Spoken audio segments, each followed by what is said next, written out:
Yang jelas data yang sudah kena ransom ini sudah nggak bisa kita recovery, ya.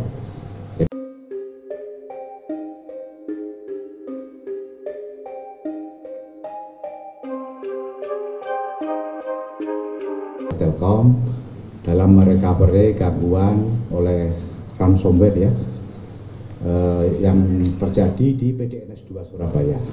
Jadi teman-teman, ini menyambung press release yang lalu. Jadi sebetulnya kita punya ekosistem itu ada PDNS 1 yang di Serpong, kemudian ada PDNS 2 yang di Surabaya, dan ada cold storage di Batam, gitu ya. Jadi yang diserang oleh ransomware adalah yang PDNS 2. Jadi PDNS 1 dan 2 ini kira-kira load tenannya separuh-separuh gitu ya. Jadi kita masih punya ekosistem tenan separuh di PDNS 1 yang sekarang masih aktif dan mulai kita hardening lagi untuk security-nya.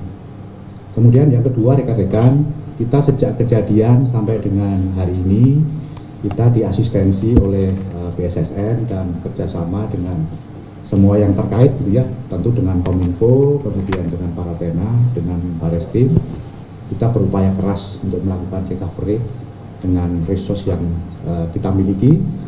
Yang jelas data yang sudah kena ransom ini sudah nggak bisa kita recovery gitu ya.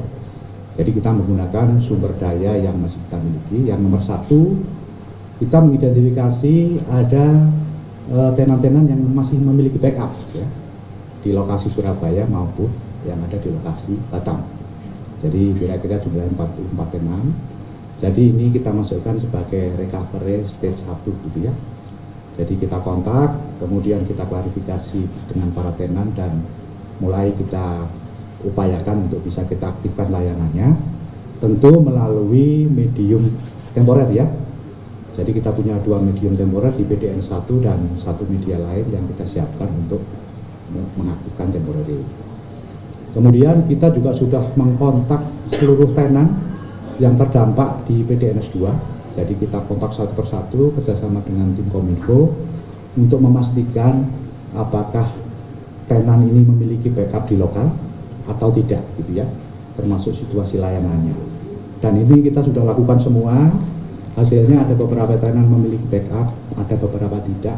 Ada beberapa yang tidak aktif dan ada beberapa yang belum bisa diverifikasi ya, dari jumlah itu. Nah nanti stage kedua rekan-rekan, kalau memang ini nggak ada backup, kita akan merebuild ulang ya. Kita siapkan environment yang baru sebagai pengganti PDNS 2 yang sudah kita kunci. Kita setup ulang, kita hardening, kita implementasikan semua aspek security. Banyak yang dapat asistensi dari BSSN ya, melalui prosedur yang membuat ini lebih aman, baru nanti kita akan rebuild di environment yang baru.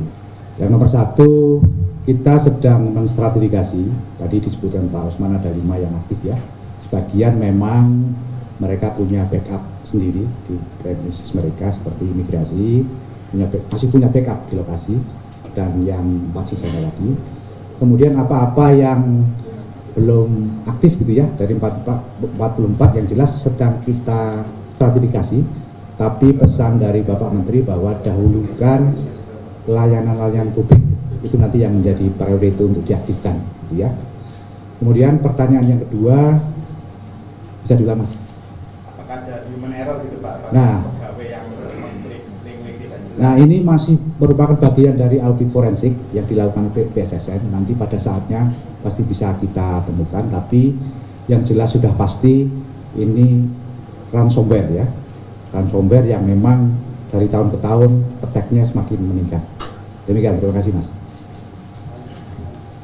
Jadi tidak bisa dijelaskan ini Pak, layanan apa pajak atau keuangan atau apa gitu Pak, yang masih belum? Ya tadi angkanya lah kita sebutkan ya. Jadi ada dari kementerian dan lembaga di pusat, kemudian ada pemerintah daerah, provinsi, kota, kabupaten. Tadi yang ini nomor 2 dulu ya.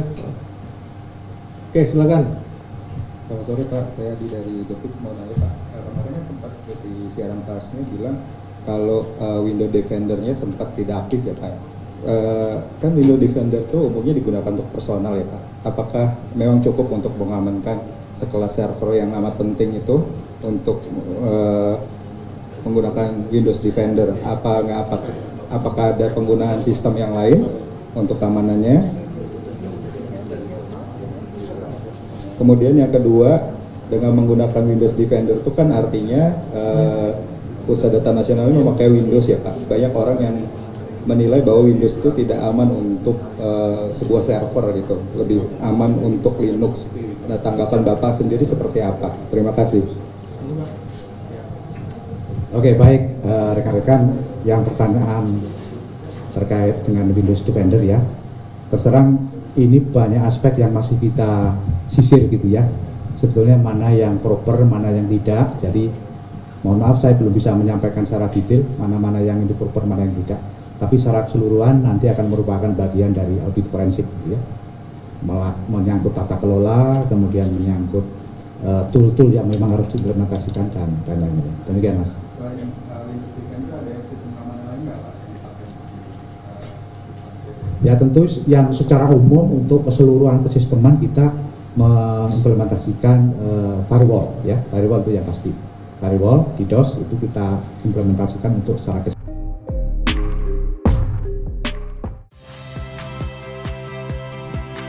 Saya Valeria Bella. Saksikan program-program Kompas TV melalui siaran digital, pay TV, dan media streaming lainnya. Kompas TV, independen, terpercaya.